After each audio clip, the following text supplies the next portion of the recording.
Lauren Robertson. I'm an associate professor of English and comparative literature at Columbia University. And I'm Kate Daudy. I am a British artist. I'm here doing a fellowship at Columbia University, and I'm very happy to be working alongside many scholars and professors, such as Lauren here, who is specialised in a period that I'm really interested in, which is Shakespeare, and I really love Marlowe. I had a thing about Marlowe, which is based entirely on ignorance. But one of the things that I thought was really interesting in the research that you sent over was the references to Virgil and other people. What were the institutions where people could go to get access to these books? If you were just an ordinary person, where would you find books and research and scholarly knowledge? Well, there are a few sources, really, or a few ways that might be possible. The late 16th century in England especially is there's a kind of onrush of translation that's beginning to happen. So how come? Who was commissioning these translations? Oh, that's a great question.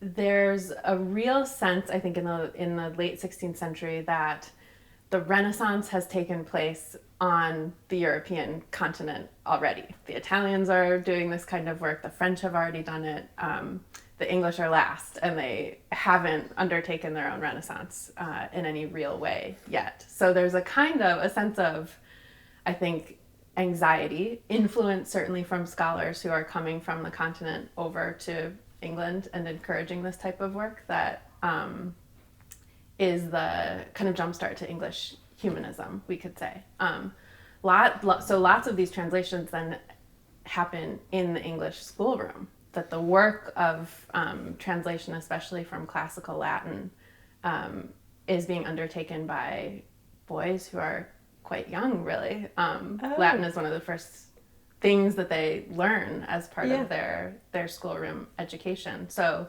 certainly if you want to know something, say, about bees in the classical tradition or in the writing of Virgil, for example, the schoolroom would be probably the first place that most people would encounter those kinds of texts. And so Shakespeare, for example, if he is referring to bees and sort of botany and the study of nature and organisms like beehives and so on, where would he have got that information from? Yeah, that's a great question. I mean, I think it's really a combination of those classical sources. Virgil writes a lot about bees in the Georgics. He uses sort of extended similes about bees in the Aeneid, for example. Pliny, a classical natural scientist, writes a lot about bees. But the other way that people in this period, I think, would come to knowledge of these things is just through their own practices. I mean, it was quite common, certainly in Elizabethan England, to beekeep and to keep hives, right? So there's this sort of combination of the sort of venerated classical source, but then the kind of intimate knowledge that comes through artisanal practice in this period too. And then you were saying also last night, you were telling me about how there was this sort of proto-feminism with the idea of the queen bee. Could you tell us about that? So one thing that's really interesting about the ways that the beehive and the kind of organization of the beehive gets talked about in early modern England is a really common metaphor that gets used over and over again, is to think about the beehive as a kind of polity, a sort of social organization. Every bee that lives in the hive has its own specific job, and all of that labor is collaborative and organized, but it's also hierarchical. So the beehive becomes a real metaphor in this period for monarchy as the kind of ideal political organization. What comes with that often is the idea that the head bee of the beehive must be a king. So there are many texts in this period that talk about the king bee over and over rather than the queen bee, except the kind of major exception to this rule is a text by a man by the name of Charles Butler, who seems to have been a kind of natural scientist himself, who writes a text called The Feminine Monarchy, where he outlines what was pretty generally known, certainly by this period, that the head bee of the beehive was a queen rather than a king. And did this become political at all ever, with like Queen Elizabeth I and people like that picking up these references and using symbols of bees? I know the ancient Egyptians and people like that did. And... It's very, I mean, you would think that the idea of the queen bee would be something that the English would sort of seize upon, given the fact that they had experience with a woman as the head of their monarchy already. But that doesn't seem to have happened very commonly. Shakespeare, for instance, in his most extended reference to the honeybee in Henry V, talks about the king bee rather than the queen bee. So really, there's a great, a scholar by the name of Mary Bain Campbell has made the really, I think, compelling argument that when bees are talked about in a kind of metaphorical way, there's a sort of pressure to use the idea of the beehive to sort of reinforce ideological norms in some sense. So the idea of a sort of patriarchal government, a king at the head, is a kind of normative idea that the beehive helps to reinforce in some ways. So it takes a while, really, to sort of get used to the idea that what's being observed in the natural world doesn't cohere with that sort of established sense of what's normative. So interesting. And Marlowe, does he talk about bees at all? That's a great question. I don't know off the top of my head. I mean, certainly he's familiar with the metaphors that Virgil uses because he's a big Virgilian himself. Okay. You can trace a kind of clear line from Virgil to Shakespeare, say, to Milton, really loves the bee metaphor and uses it in Paradise Lost. Where Marlowe might fit in that timeline, I'll have to find out. I would be very curious about that. And also I'd like to know a bit more, obviously not right this instant, but about Marlowe, because he's such a wonderful person and so interesting to me. And I love the sensuality of his writing. Oh, yes. I mean, the way that he approaches the classical tradition, I think, is just so fascinating because it's so irreverent. Yes. He uses Virgil quite a bit. And Virgil is the kind of, in some ways, the most conservative, maybe isn't the best word, but he's the author you pick to sort of announce yourself as participating in a venerated classical tradition. Yeah. The Aeneid that's written to endorse the idea of empire, right? But Marlowe is wonderful because he takes all of that and then twists it, transforms it. So he really starts often to sound more like Ovid, who's this much more sensual poet who is exiled, right, from Augustus's Roman Empire, has a much more subversive relationship to all of these kinds of normative ideas that are floating around in the period. Marlowe really seems to embrace the kind of Ovidian critique of Virgil, which is super interesting, I think. That is super interesting. Yeah. And what about Aristotle? When did people start translating Aristotle into English and using that as a reference? That's, I mean, definitely happening in this period. So right. Aristotle is an important natural philosophical source, certainly through the late 16th century, early 17th century, that is starting to bump up against a kind of emergent desire to observe the natural world directly. So in some ways, bees are a kind of important transitional figure in that way, that they're both sort of part of this Orthodox classical tradition and something that can be intimately experienced in your backyard with your own eyes, certainly. Oh, totally. Yeah, because all the way through, if you look through sort of historical references and things to the way people think about bees, they're very often in many cultures looked at as almost like intermediaries between the material world and the heavens. And so so you can talk to the bees in a variety of ways, but one of the ideas that in ancient Egypt, they had beehives and they used wax and honey at the in religious ceremonies because they were a symbol of this grace that came from the heavens, and so you could talk to the bees in a way that was almost like they were in direct touch with the gods. Oh, so they're a kind of divine... Yeah, the divine sort of intermediary, like the saints in the, almost like you'd ask the bees, what do you think Ra thinks about my problem with the harvest or something like that. And how is that? How is that is a kind of conversation with the bees? Well, there's always this idea that's I've found a picture of someone looks like they're talking to a beehive in ancient Egypt, but maybe that's just me projecting that.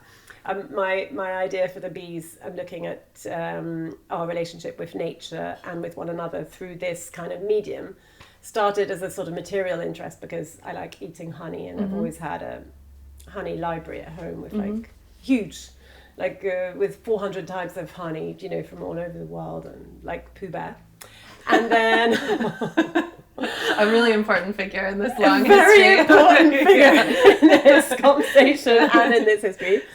And then when I was thinking about applying for this project, which had come out of a material project that I'd done of making stained glass windows with honey inside, so that you could have the kind of golden shadow that came out of this ancient Egyptian idea of sort of trying to attain the divine through the material world, which I think is always quite interesting.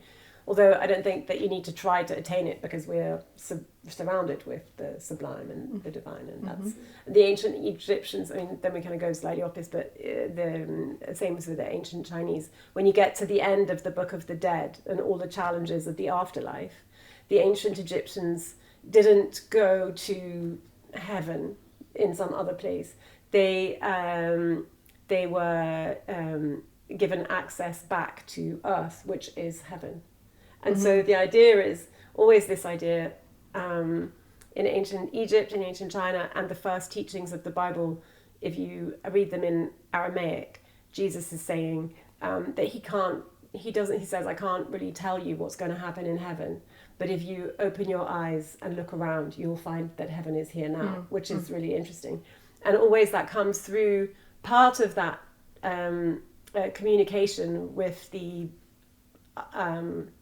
with man and nature and the sublime is through bees, always, because honey is just found out in nature. So even if you look at John the Baptist, he goes and eats honey and locusts in the desert when he's looking for his spiritual renewal, and so many examples like that. But the telling the bees idea in itself comes from a thing that I saw on the TV when the Queen of England died. I specify the Queen of England because I am aware that there are other queens. But I'm showing how liberal I am.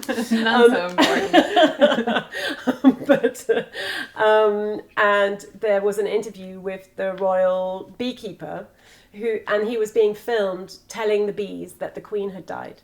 And it was a formal ceremony. He was wearing his best clothes, and he read out loud this notice to the bees, saying that the Queen was dead, and that now they were going to belong to Charles the second or third, I don't know what third, and that they weren't to worry, and so on. And then he was being interviewed by the reporter, saying to him, "Why did you do that?" Oh yeah, and also he did this beautiful thing. He wrapped the hives with a beautiful big black silk velvet ribbon bow, and it's like, now the bees are in mourning for the Queen, and he explained this beautiful idea that bees can go anywhere they want. They don't need to live in a hive. They can live in a tree, or you always see these swarms kind of, flying around in the countryside and so on. And if you want the bees to stay with your family and give you their honey, then you have to incorporate them into your family life and tell them your family news. And then they will give you honey because you're in a relationship. And I thought that was so beautiful. And so there are all these images throughout the whole of art history of young ladies introducing their fiancé to the bees, families introducing the newborn baby to the bees, and if you want to have, it struck me as a really interesting analogy for all of us, because if we want to be in good relationships with one another, then we need to communicate with one another, and this is how we're going to build a more harmonious world, not just around us in our immediate structures of life, but in general throughout the whole of society. Well, I mean, this is all fascinating, and it really strikes me that you have taken this idea of a kind of interspecies collaboration with bees, in a kind of really serious direction in your own work. To think of bees as kin and collaborators is fascinating to me, partly because in the period that I study, another metaphor that's often used to describe bees is that they work as poets should, that the best way to produce the most interesting poetic work is to behave like a bee in a garden, going from flower to flower and taking plagiarizing. And taking the best material from every flower, every poet in the garden. And not only that, taking all of those best bits, but quite literally digesting it, turning that pollen into something sweet, into the honey that is the bee's own product. So I'm really fascinated by the idea of your work as sort of thinking of bees as artists in their own right, it seems to me, but also a kind of artistic collaborator. You work with the artistic product with honey that bees make and turn it into something new. I mean, I wonder if does that feel like the right way to characterize how you think of your own work? Is it a kind of collaborative process? I think all of my work is completely collaborative because I love people. This is always my kind of thing. And so I really like working with other people, and I like learning better from people than from books. I mean, I obviously can learn from books, but I'd much rather, talk to someone. It's not as lively. And so I've done all these collaborations with different people who are, I don't know, scientists or musicians or, every kind of person, actually, when I think about it. Because it's good fun to make things with somebody else and be looking in the same direction as somebody else and learning from one another all at the same time. So this year, I wouldn't say I've been working with any bees really, because I've only been working with the honey. But I have worked with quite a lot of beekeepers and NGOs and historians and Egyptologists and entomologists, are they called entomologists? People who work with insects, and everyone's been giving me all this incredible research that I'm going to incorporate into this exhibition, which will be next year at the Círculo de Bellas Artes in Madrid. But I have been making things. Now I'm going to go, I think, in September. It was supposed to be this year, but I got too in love with Paris. Easy to do. Yeah, and so I'm going to go to Nottingham and read poems about honey to a blob of honey in a weightless vacuum box. It's a concrete poetry project. And so my friend Kostya, talk about using people with big brains to do stupid things, has been working out the optimal weight for the honey, the liquidity of the honey, because if it's too heavy, it can't float inside the weightless vacuum box, which is like the same conditions inside this box as inside a spaceship. So everything floats. Oh, I see. Okay. And so according to the vibrations of our voices reading to the blob of honey inside the box, it's going to form all these different shapes. And this is going to be our concrete poetry project. So we're going to exhibit that. I've been working with this great architect called Carolina Morali, who on making houses out of honey, like whole houses. So we're building these like conceptual houses on an architectural program, which I'm going to show you on the 22nd of May. Oh, good. Kate's RDV talk happening next week. They're like, I don't even my mom is going to come to that. And then we can't wait. We can't wait. Yeah, exactly. And what else? Making a glass house out of honey, little beehives, because we're going to distribute making kits and old planks from construction sites all around Bolivia, and they're going to make these beehives that I've been designing with Carolina out of these recycled materials, and it's going to be part of this big sort of pollination program that I went to visit in Bolivia last year, where they're looking at the main pollinators are beetles, bees, tapirs, and hummingbirds. Wow. It's like nice project. It's a menagerie. So I went all around Bolivia meeting all these incredible people who were building beehives in extraordinary places, partly to help the agricultural system, but also building communities around these beehives, because the guys